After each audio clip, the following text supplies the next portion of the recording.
বিভিন্ন কক্ষে রাখা শয্যাগুলোতে ধুলোর আস্তরণ। অফিসে নেই কোনো কর্মকর্তা, ৩ জন কর্মচারী ও একজন নার্স করছেন অফিস। এই চিত্র ১১ ফেব্রুয়ারি দুপুর ১২টায় খুলনা বিভাগের একমাত্র সরকারি মাদকাসক্তি নিরাময় কেন্দ্রের। তবে সময় সংবাদের উপস্থিতির খবর পেয়ে কিছুক্ষণের মধ্যে অফিসে আসেন সবাই।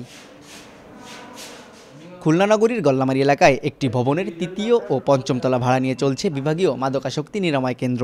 ২৫ শয্যার কেন্দ্রটিতে চিকিৎসকের পদ মাত্র একটি। সংশ্লিষ্ট সূত্রে জানা যায় ২০২২ সালের জুলাই মাসে কেন্দ্রের চিকিৎসক বদলি হয়ে অন্যত্র চলে যান। ফলে রোগী ভর্তি করা হয় না ২.৫ বছর। নিরাময় কেন্দ্রের ৪১টি পদের মধ্যে ২৮টি শূন্য।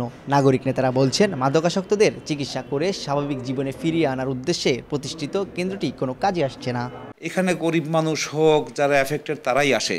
এখন এটা যদি বন্ধ থাকে তাহলে তো সাধারণ মানুষ যেমন মাদকাসক্তর সংখ্যা বৃদ্ধি পাচ্ছে, সমাজের অস্থিরতা সৃষ্টি করতেছে, সমাজের পরিবেশ নষ্ট করছে। দ্রুত চিকিৎসক নিয়োগ দিয়ে প্রতিষ্ঠানের স্বাভাবিক কার্যক্রম ফিরিয়ে আনার দাবি জানিয়ে কর্মকর্তারা বলছেন, নিয়মিত অফিসের পাশাপাশি বিভিন্ন কাজ করছেন তারা। রয়েছে নানা পরিকল্পনাও। আর অধিদপ্তর বলছে দ্রুতই অবসান হবে এ সমস্যার। আমাদের জায়গা থেকে যতটুকু পারি, যতটুকু সেবা দেয়া যায় চেষ্টা করছি। সামনে ইনশাল্লাহ আরও বেশি ভালো সেবা দিতে পারবো। মন্ত্রণালয় যেভাবে হোক, এটা যেহেতু মানবিক একটা বিষয়, ইস্যু, মানে অ্যাজ আর্লি অ্যাজ পসিবল যাতে ডাক্তার রিক্রুট করা যায় সেই বিষয়ে তার পদক্ষেপ নিয়েছে। বাড়ি ভাড়া, বিদ্যুৎ বিল, কর্মকর্তা কর্মচারীর বেতন ভাতা সহ বিভিন্ন খাতে নিরাময় কেন্দ্রের জন্য বছরে সরকারের ব্যয় হচ্ছে প্রায় ৭০ লাখ টাকা। তানজিম আহমেদ, সময় সংবাদ, খুলনা।